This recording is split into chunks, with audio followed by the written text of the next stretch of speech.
My name is Ed Boyden. I'm an associate professor here at the MIT Media Lab and the MIT McGovern Institute, directing a neurotechnology group here, the synthetic neurobiology group. We'd love to encourage you to come to this Congress on June 15th and 16th in Lincoln Center in New York City. The brain is an incredibly densely packed and complicated high-speed machine. So in a cubic millimeter of tissue, you're going to have perhaps 100,000 cells connected by 900 million connections between them. One of the critical things that we want to do is be able to input information into the cells of that network. In other words, sort of entering information like running software on a computer. And that's important not only to reveal how the brain works, but also so that we can fix it and repair computations that are broken. So one way to do that is to realize that since neurons compute using electricity, if we can put molecules into the neurons that convert light into electricity, then we can shine light or even scan it around to target individual cells and turn them on or off. To do that, we've been borrowing tools from the natural world, because there are lots of critters out there that do photosynthesis or that sense light, and they do that by converting light into electricity. So we put those molecules into neurons, we can then use light to turn those neurons on or off, and thereby dial information into the brain. One of the things that we think a lot about is this concept that we like to call the brain coprocessor, a machine that can connect to the brain, observe the information in the brain, compute the information that needs to be computed, and then enter information back into the brain. You can imagine many practical uses for such a thing, not only for understanding the brain, but imagine in disorders like Alzheimer's disease or stroke, where large circuits of the brain are lost, how do you replace those functionalities?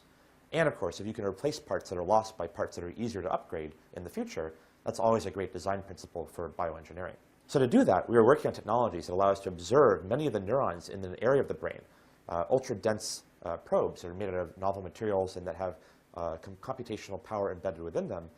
They then compute what needs to be computed and then insert information back in using light. So it's a two-way brain-computer interface that allows us to create machines that can work side by side with the brain in a fully integrated fashion.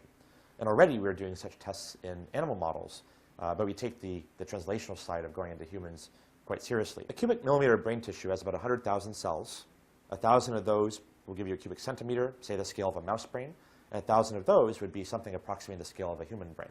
And so we are trying to hit milestones where we can actually start to interface to an entire cubic millimeter in the very short term. We're doing this work as we speak, aiming to hit the scale of 10 to the 5th to 10 to the 6th probes. If that works, we'll be able to modularly scale this up, because all of our devices are built to be modular, scalable, and to take advantage of Moore's law and effects of microfabrication that allow us to continue to pack elements closely together. And so if we are able to keep pace, one hope is that we can logarithmically increase the number of sites over a few years per log unit. So in that case, optimistically, we're talking about within a few decades. Pessimistically, perhaps a few times more than that. The goal is really to be able to record cells throughout a significant fraction of the brain. Hopefully, we don't have to record every single cell, but there's obviously some redundancy associated with interconnectivity of these modular brain circuits. If we can do that, then all sorts of new opportunities arise. Of course, you can start to interface those cells to machines, but then interesting philosophical experiments that are currently thought experiments start to arise. So suppose that if you lose a brain structure due to Alzheimer's or stroke, you can replace that by a computer. What happens if you start to replace other structures as they're lost by computers? What happens? Is there a convergence point where suddenly you find yourself running the brain on a computer? And so one of the hopes is that, although we're devising these technologies to confront very, very real and immediately needed clinical scenarios, because we're designing this in the fashion of engineering disciplines, potentially they can scale to potentially significant fractions of the brain, or one can imagine maybe even entire brains at some point in the future. Since the brain is at the heart of identity and our emotions and how we think, focusing innovation on improving health through looking at the brain is a really powerful way to go. So one of our hopes is to be able to create interfaces of the brain that allow the replacement of senses, the ability to control the outside world, and to be able to augment performance in the brain by adding capabilities in the short term with, of course, people who have disability. But if we look at human history, technologies that are used to help people with disability or with medicine, if they are shown to be safe and effective over time, find increasing uses. And we even see that nowadays with pharmaceuticals and with prosthetics and so forth. And ideas that might have seemed crazy 20 years ago, like having wearable computers, now we all have one or more computers on us and nobody thinks twice about it. So I think tapping into the natural trajectory of humans to augment themselves is a really powerful human and societal trend. So one of the hopes is that we can start to think about us and our world as seamless extensions of humanity. And if we can start to think about the things that we do and the things that we work with as extensions of ourselves, it's a mental shift that allows us to really change how we think about what to fix. I'll give you an example. For people who have a disability, one way to think about it is a disability for the loss of a leg or something like that. But you can also think about the disability as a disability of the world, which is not compatible with a certain kind of interaction with it.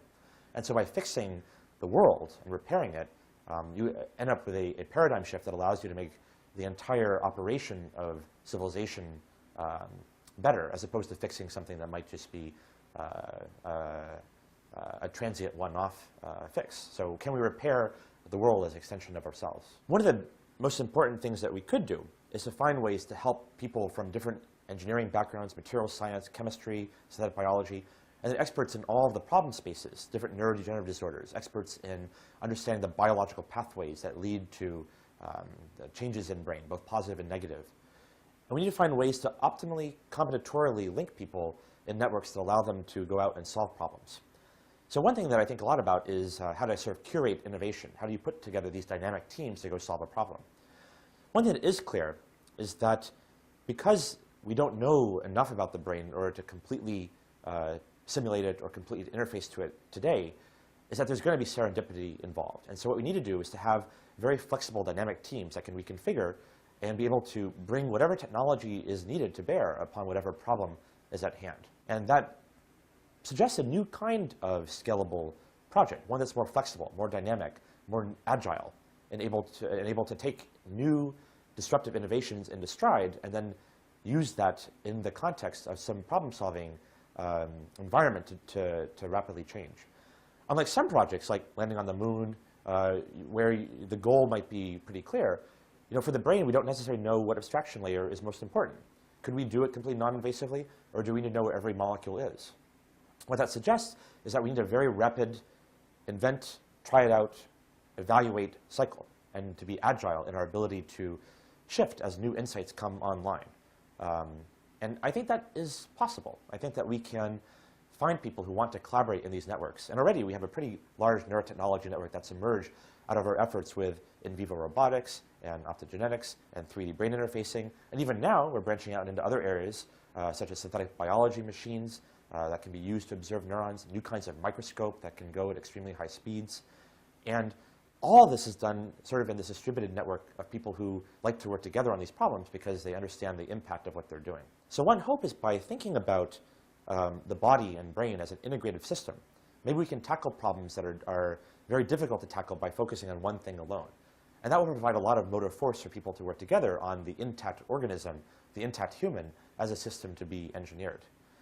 One hope that I have is that we'll build enough technologies that allow us to interface and understand and analyze and control functions and to fix them.